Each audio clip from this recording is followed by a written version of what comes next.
In the United States, over 160 races on average are run daily, and hundreds of people are required for every single race. From the grandstands, it looks like a seamless blending of top athletes, raw speed, and a pantheon of color. The reality is that even for claiming races, it takes a symphony of personnel, unsung heroes who provide the essential background music to a daily drama. For these individuals, the decision to work at the track is more than a job. It's a nomadic lifestyle, following the meets from track to track. Typically, these individuals fade into the pageantry of an uneventful race day, but they all serve critical roles, and at times can be the difference between life and death. And it was the life of a 5-year-old girl that hung in the balance when one of those background players stepped squarely onto center stage. He is now 90 years old, a veteran performer who has played many roles, from groom to jockey to trainer and now to paddock guard. And because of what he did in a split second, in the 9th decade of his life, a little girl will live to complete her first.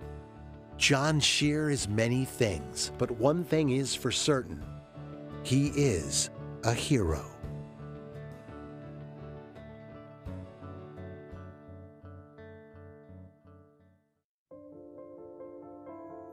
In 1921, the world would witness the official end of World War I. The last firehouse in San Francisco was retired, and it would see the early rise of Adolf Hitler and the Nazi Party in Germany. It would see the birth of John Glenn, Steve Allen, Gene Roddenberry, and Prince Philip, Duke of Edinburgh. And the birth of John Shear. Early on, life for John proved to be tough. His mother, who had given birth to 8 boys, died in 1925 due to complications during the birth of the 8th brother. John was only 4.5 years old. John's father, overwhelmed by the challenge of raising 8 boys, decided instead to send them away, and John with his brother Tony were taken to a local orphanage. And I came out when he was 14 and I was 12 and a half.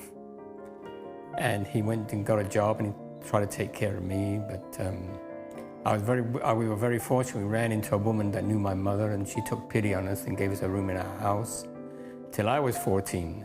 And then when I finished school, I went to work. John immediately needed to find work, and as luck would have it, he found a place at the Hurlingham Polo Club in Putney. This decision, born from desperation, would usher in John's introduction to horses and the equestrian world. I was like a gopher, do all odd jobs, but they had polo horses there, and on my days off, I'd go down in the stables. Next thing, a man put me on one of the polo horses, so that's how I got interested in horses. And I went to visit my brother, one that was a seaman. He lived in a place called Mitcham, Surrey, and I stayed with him, and he had his wife and his daughter, and the sirens would go off, and you didn't know what to do.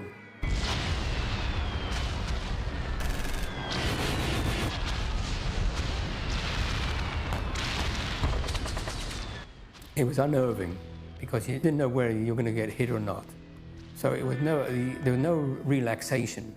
John's early foray into track life was cut short in 1943, when the world broke out in war for a second time. I went into the army. I started out in the East Surrey Regiment, landed in France, and you had to advance into Germany. And it just got into Germany, guns were going off, and I got shrapnel from a mortar bomb hit me in the shoulder. I know I got hit, and there was blood coming from my uniform. British people at that time, they stuck together. They were like fatalists, like I am. Is that whatever will be, will be.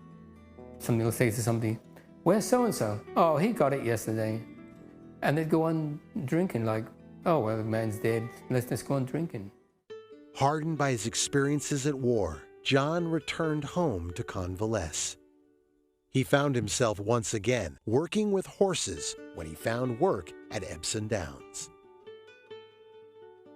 While there, John worked as an assistant trainer, and it was during this time that John knew horses would be his life. In 1951, John found himself working for trainer Peter Thrale, the leading trainer at Epsom. And we had a horse called Shears, and we were very high on this horse. We wanted to get a final work on this horse, but we wanted a track that was flat, just like Doncaster. Most of the racetracks, they just carve a racetrack out of a field. But this is a man-made track, Doncaster, and it's flat all the way around. The only track there was Windsor Racecourse, and Windsor Castle was run right on top of the hill. So I'm waiting at the gap, and I had an assistant trainer with me down there, and I'm on the horse. And here comes these two young ladies way down from on top of the hill, came down right from Windsor Castle. I wasn't quite sure who they were.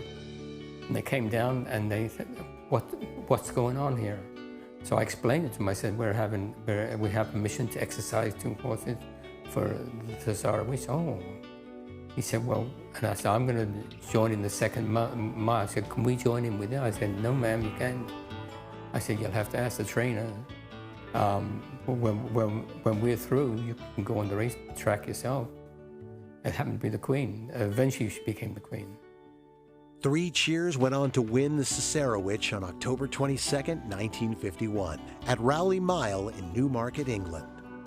John's early experiences in Europe equipped him with the tools and awareness that would eventually make him a hero.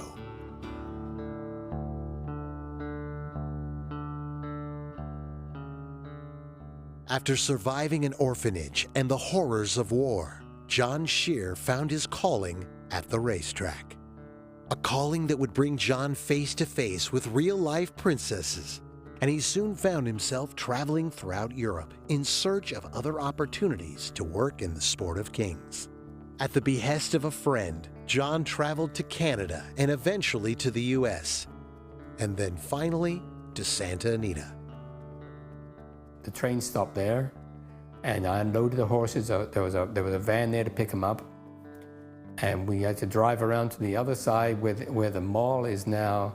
As soon as I landed there and unloaded the horses, and it was so beautiful weather, and I felt so like this is where I want to be. I said to myself, this is where I'm going to be.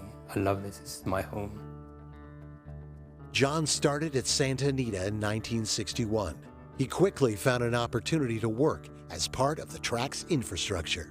I ran into this man who was selling carrots, and he said, John, why don't you get a work for us? Go and work in the parking lot. You know, they work 7 days a week in these horses. You're not going to make any money.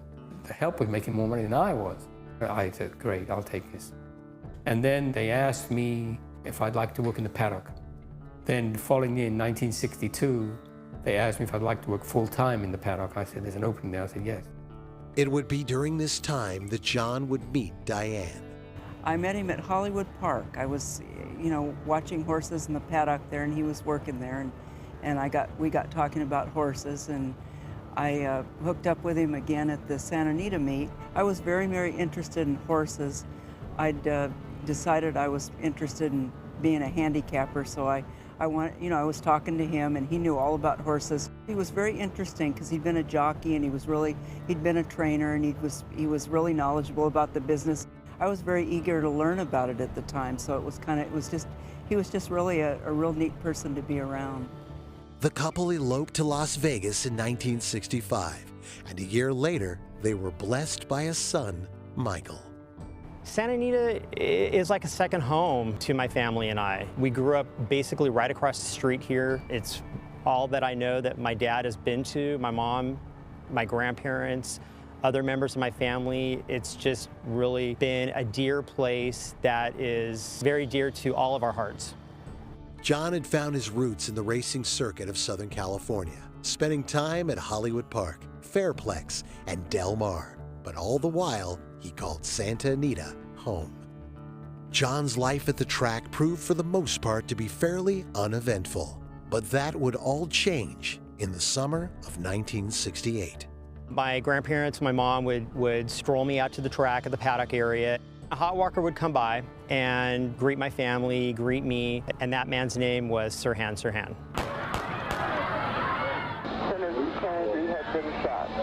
This young man comes right by and he says, I'm looking for work. Do you need anybody? So I looked at me, the guy not much taller than me. I said, the only job we have is a hot walker. Hot walker is a man or a person that walks the horses after they've exercised. They're washed off, and they walk them around in a ring till they cooled out. And I said, well, that's the only job I have, and it pays $200 a month. I said, if you're interested, I need a hot walker. He said, I'll take it. We call him Saul. Very quiet, and he was like subservient in a way. Not only would he walk the horses, he'd clean all our racing tack, he'd sweep out our little office, he'd sweep the shed row, he'd do all this work for nothing, because he liked to work. We were in the tack room one day. A friend of mine and I, we were sitting in the office there, and he was reading the Los Angeles Times. And on the front page, I think it was, he said, oh, he shouted out loud, hey, Bobby Kennedy is arming Israel, or something like that, he said that. As soon as he said that, Sirhan, he went into a rage. He roared and shouted and he screamed, and how wicked of a man he is. A man should be dead, he's killing my people, because he is Palestinian. My friend and I, we were looking at him with our mouths wide open, because he'd been from a mouse to a lion in a matter of seconds. And finally I said, so calm down. I said, what do you know about politics in it? He rattled every senator and congressman in the United States and what state they was from. He knew everything about politics. So he calmed down, eventually calmed down. We're over at Hollywood Park. I saw him going up the steps with these people, and I said, funny, I said to my wife later on that evening, I said, you know, I saw Soul at the racetrack, he all dressed up, he had money, and he didn't seem to be working. He had these couple of hoodlums with him. I can't remember who they were.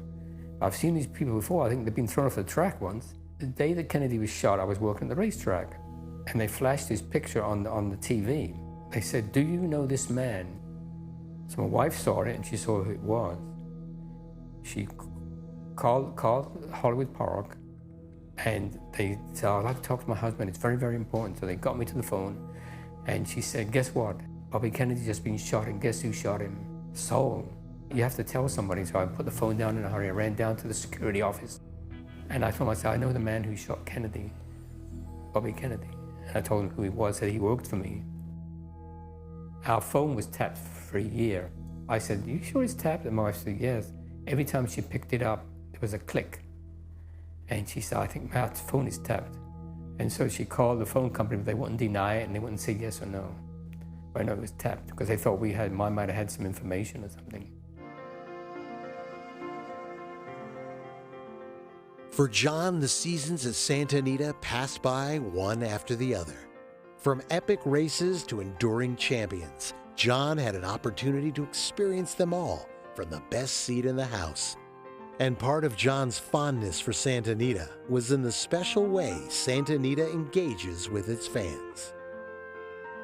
Most tracks in the modern times have been put together with safety and insurance companies in mind, and people are kind of kept at a far distance and they can't get close.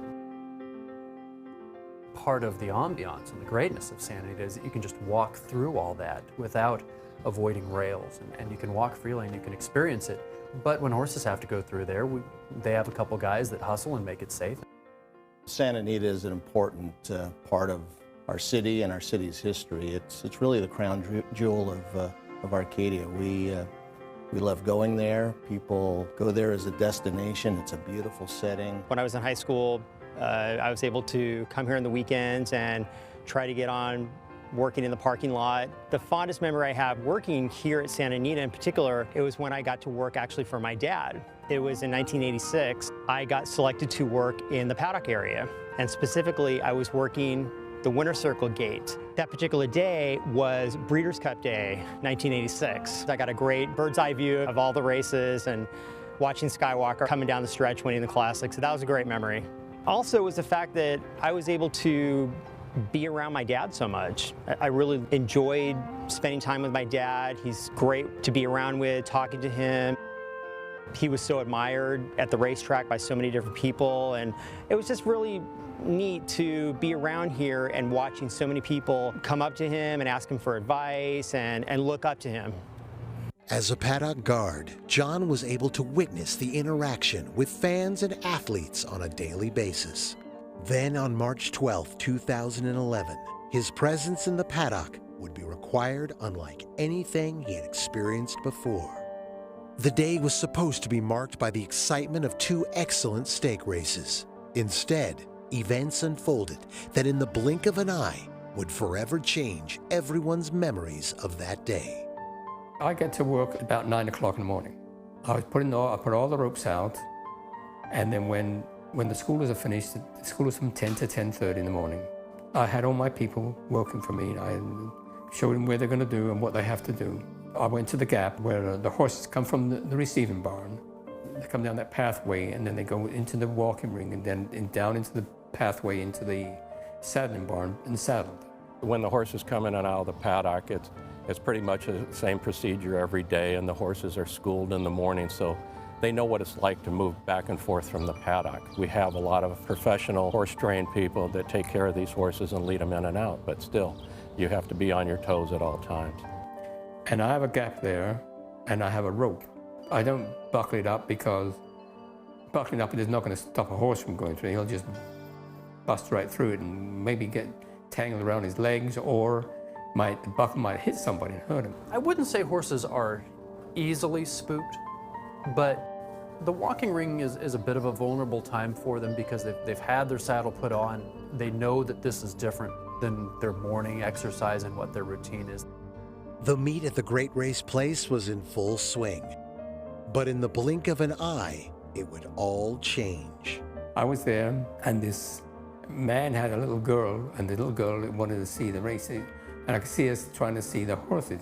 So I kind of pulled her towards me so she can, in front of these people, right beside me where she can see the horses. We had saddled Cian Sage, and he was brought up to the walking ring and brought around where we could give Alonzo Quinones his leg up. He walked away from me with his groom walking out, and he seemed fine. So I turned around to say something to his owner, and I heard a crowd just, you heard that gasp. And I heard somebody shout, "There's a loose horse, a loose horse." So I looked up to see where it was. I knew better than to reach out for him because I didn't want to chase him into the outside fence.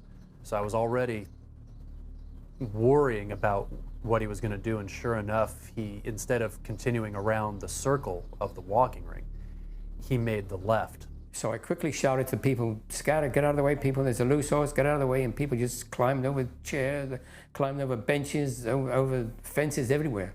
Get out of the way. He gave everyone enough warning that that gap cleared, except for the one little girl.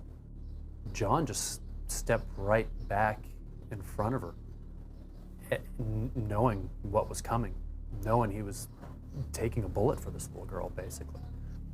So I quickly grabbed hold of her, pushed her out of the way, and as soon as I got her out of the way and I stood up, the horse hit me. 5 just ran back and ran over, threw out, and is like heading back home. And about 1:30, we got a call, and it was my friend Tom Logan from the paddock, and I could tell his voice was shaky, and he said, "Diane, there's been a terrible accident." And I said, "What happened?" And he said, "A horse has hit John." And I had the phone, and I just said, "Oh my God, Tom, I said, "How bad is it?" And he said, "It's pretty bad, Diane." I said, just answer me one question, is my husband alive? John suffered several fractures to his lower back, a broken cheekbone, and several lacerations to his left wrist.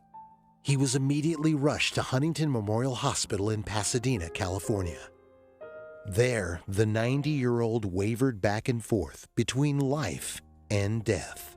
I got into the ICU room where they were working with him, and it was a very desperate situation. John was in a very grave condition. When I first saw him, he was flat on his back, and he looked terrible. He was completely black and blue on one side of his face. His eye was swollen shut. He definitely looked like he had been through a lot of trauma. While in critical care, he suffered pulmonary heart failure. I walked into the room and assessed him because I wanted to see if he was conscious, and he was able to talk coherently and everything, and he was alert. And I remember I reached down and I held his little hand. I looked up at his vital signs. And, you know, it was going like this. And I thought, oh my gosh, I haven't seen a blood pressure this low in a long time. My blood pressure went down to 45, and they never thought they'd make it. And my friend Sherry, she came over to me and she said, John, squeeze my hand, squeeze my hand. And I remember one thing I wouldn't do is pass out. I think if you pass out, you're gone. Talk or say anything or mumble, or whistle or everything, stay awake. And I was squeezing her hand and she was rubbing my head. And I said, am I hurting you, Sherry? She said, squeeze my hand, don't just squeeze my hand. And the next thing she shouted out, his blood pressure's coming back up again. And that was it. So I was back up again. After spending a month in the hospital, John returned to his home in Sierra Madre on April 16th. And while still convalescing, he began to hear the collective sounds of appreciation from the entire racing community. Instinctually, most people probably wouldn't do something like that. I don't know if I would do something like that. It's one of those things you probably think about. If you saw somebody right in front of a speeding car, what would you do? As the word got out of John's deed, a myriad of individuals, groups, and government agencies all stood in line in order to offer their gratitude. After all, it isn't every day you get to thank a hero.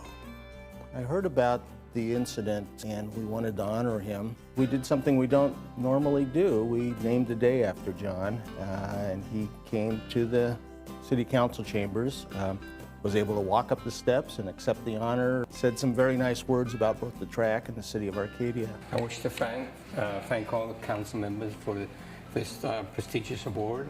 Though we live just 3 miles away in Sierra Madre, I still call Arcadia my home, and I call the racetrack my home. And thank you very much for this wonderful award, everybody coming down. Thank you very much. The city of Sierra Madre had honored my dad by making him the hometown hero for their annual 4th of July parade. Definitely quite an honor. It was great. He asked me to ride in the car with him. It was a lot of fun. I can't explain it. It's just wonderful that all these people would come out and applaud. It's amazing. I enjoy meeting people every day. Men would come up to me, John, you still working there? I remember when I used to play with your son when we were 6 years old. And I'd shake their hands and I'd get to meet people every day, and I like that. Talk to people, laugh, and I enjoy it. My wife said, when are you going to retire? I said, what for? I enjoy working, why are we going to retire? I don't relish all this publicity. I'm glad I did this thing, I'm glad I did it. I had no hesitation in doing it. What has to be done now is to save the little girl, and I'd do it again. I'm 90 and she was 5. I've lived a life and she hasn't.